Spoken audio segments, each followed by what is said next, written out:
naman, nadadala naman po ako sa mga eksena kasi nga po magagaling po yung mga ka-eksena ko. Kaya nagkakahawaan po ng energy. Parang sa pinaka-challenging siguro is yung love scene namin natin sa tabi ng baboy. Kasi inisip ng mga tao, inisip kasi ng mga tao na madali lang yung mga love scenes and madali lang yung pagkumain natural. Pero it takes a lot of choreography. It takes a lot of rehearsals. Bago na pull off yung ganun. Siyempre, thank you din kay Direk sa pagiging patient sa amin. And tsaka mahirap makipag-sex sa tabi ng baboy. Totoong baboy yun. Kaya nakita namin yung baboy na yun, buhay pa before patayin. Dapat nga, sa totoo lang, dapat kumunan natin direct ng shot, diba? Dapat kumunan namin ng shot na talagang sinasaksak yung direct. Sabi ko direct, hindi ko po talaga kaya. Hindi ko po talaga kaya direct, gano'n na lang, ikat na lang natin. Huwag na ako yung sumaksak. Sabi ko, huwag na. So, ayun, siguro yung pinaka-challenge sa akin, yung love scene sa tabi ng baboy.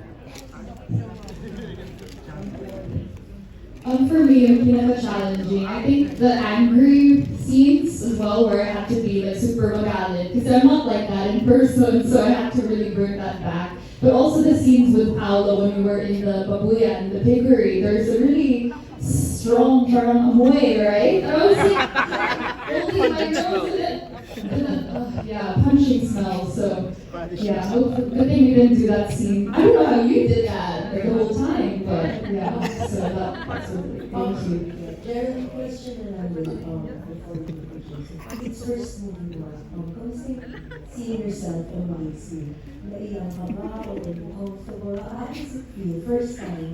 First time. Oh, it feels so surreal. It feels really strange. Because it's different when it's so big. I watched it before on my phone, but it's a different. But just seeing everybody's reaction, I'm just so happy. So yeah, I feel relieved that it's out now. So more relaxed, I would say, happy.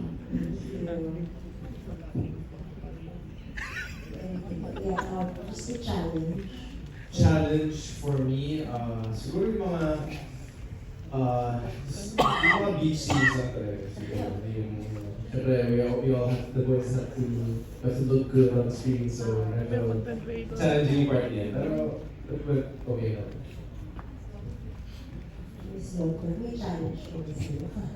Pinaka-challenging, yung humarap sa akin itong batang ito na nakabigla. Parang first time yan sa gano'n ng career ko nangyari ito. Sabi ko, take! Joke lang. It was everything was it was fun. It's fun working with eager group of actors, yung eagerness to do good, to learn, to make the storytelling of our director talagang close to perfect. Ano mo yun? Kasi makikita mo naman as an artista ka, sana hindi ko ginawa yun, or I could have done it better, or I could have done it the other way, di ba? But all of us, it was a good shoot while we were all there, so we were just happy. And during that time, Leo was also visiting us all the time. Lagi nagpapakain ng pizza, di ba? So, wala, it's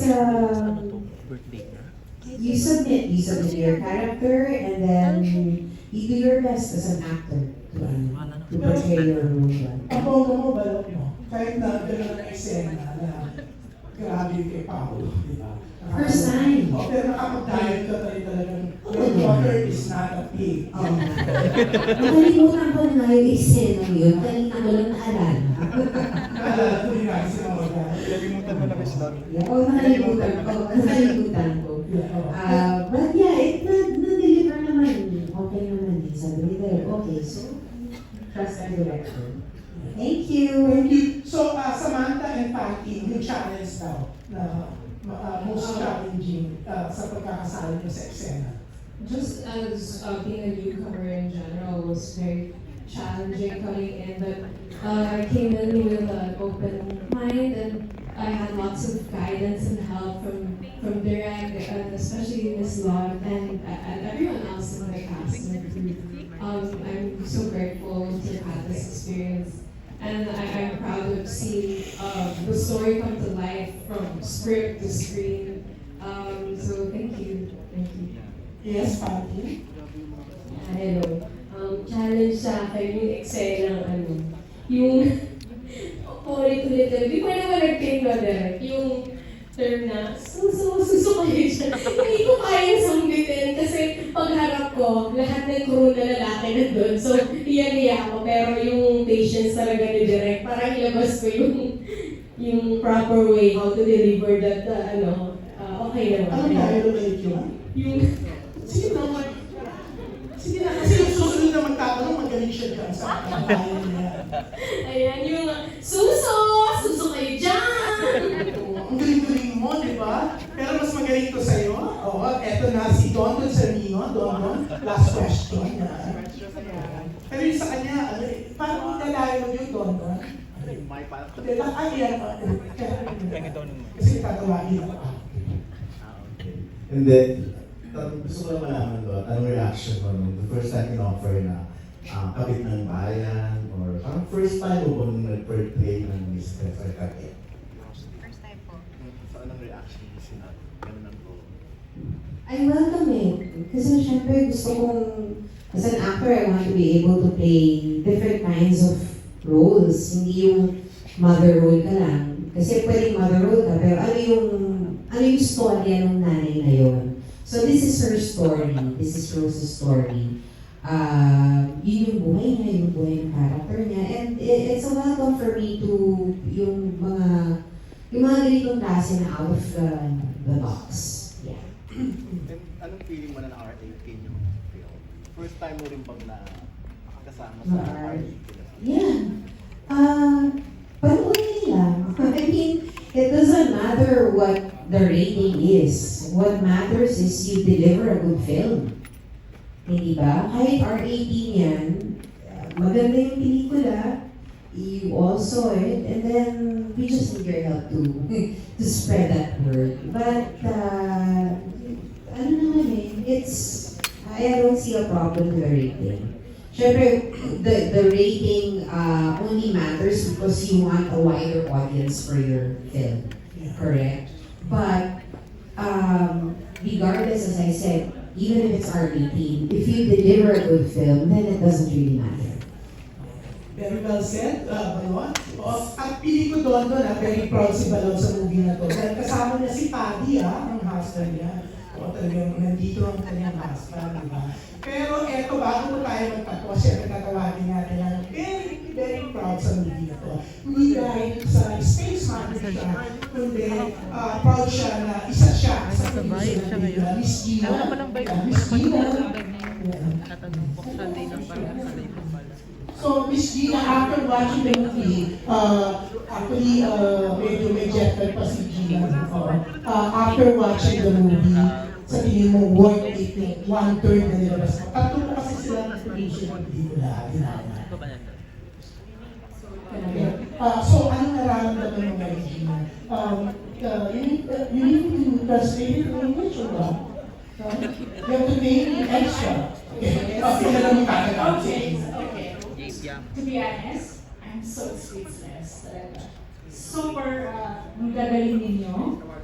Lahat kayo yung sa roles ninyo, nagabanan nyo lahat. So, I'm so grateful and it's very proud of you guys. Okay, I tell you a story. When Leo asked me, that was 2 years ago, yeah.